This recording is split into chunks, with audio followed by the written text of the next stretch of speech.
Have you sat in an Ecuadorian neighborhood on your balcony and just observed? Because all it takes is some observation and you will learn a lot.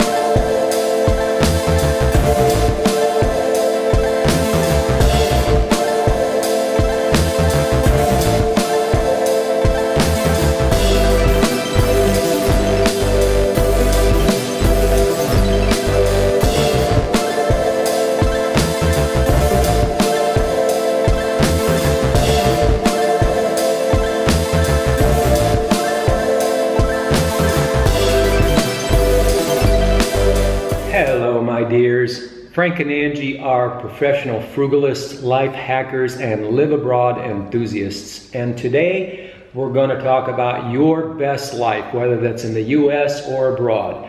And the misconception going around in expat circles that says that, to live a good life, the American way, the way we're used to, you have to spend $2,000 to $3,000 a month in Cuenca, Ecuador. But you know what? If you don't have that, you can live on a local level like the Ecuadorians do. They live on $500.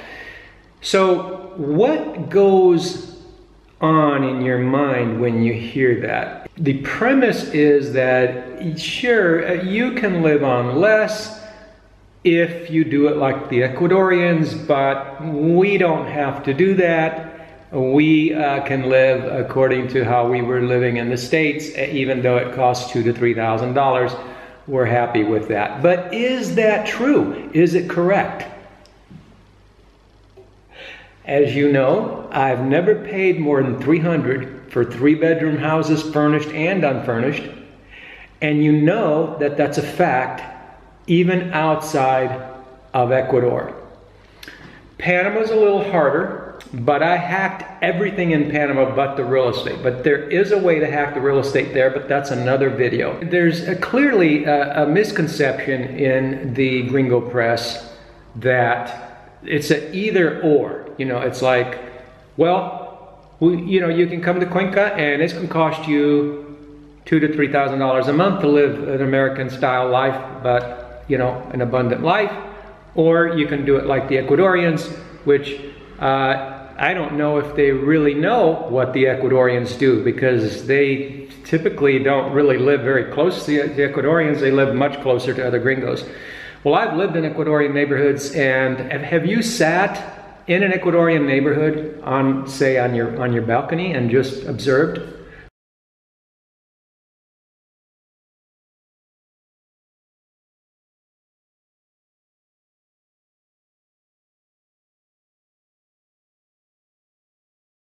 Because all it takes is some observation and you will learn a lot.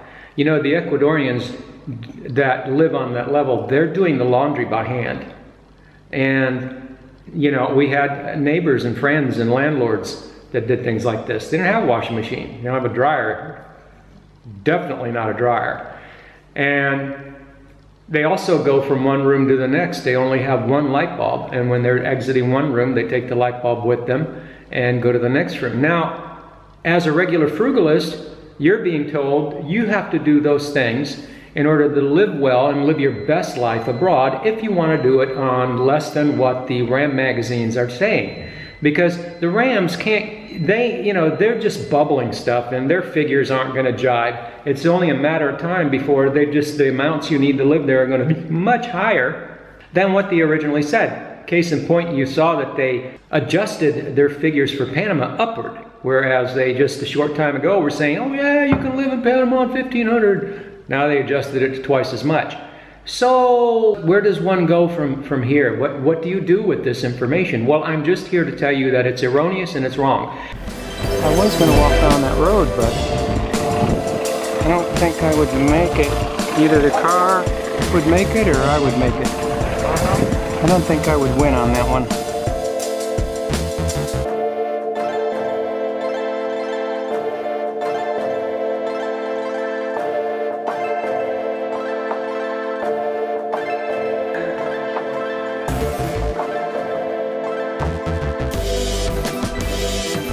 If a professional frugalist chooses to do those things, he certainly can, but he has that choice.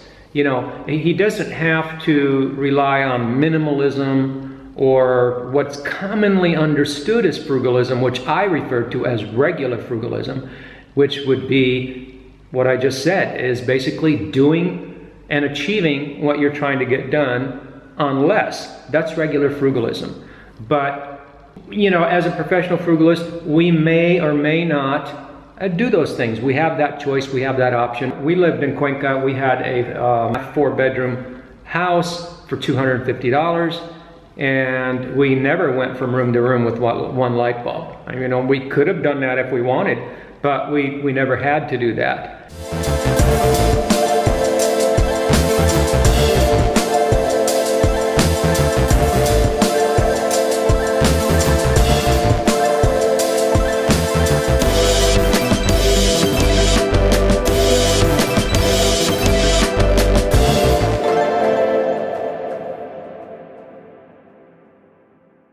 So, you know, I just want you to understand the difference. There's a key difference here that is not commonly understood. And a lot of folks that don't really have the experience with frugalism, that have this idea because of the RAM magazines and how they promote things, that all they have to do is pack their bags and show up to a particular location and they'll be able to live such a grand life on this smaller amount of money, whatever that may be.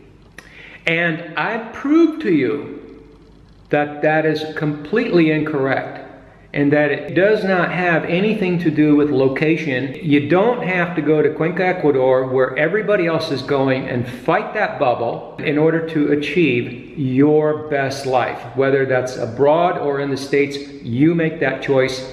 It's all in here. What the mind of man can conceive and believe, it can achieve. Professional frugalists are possibility thinkers first, and we make it happen.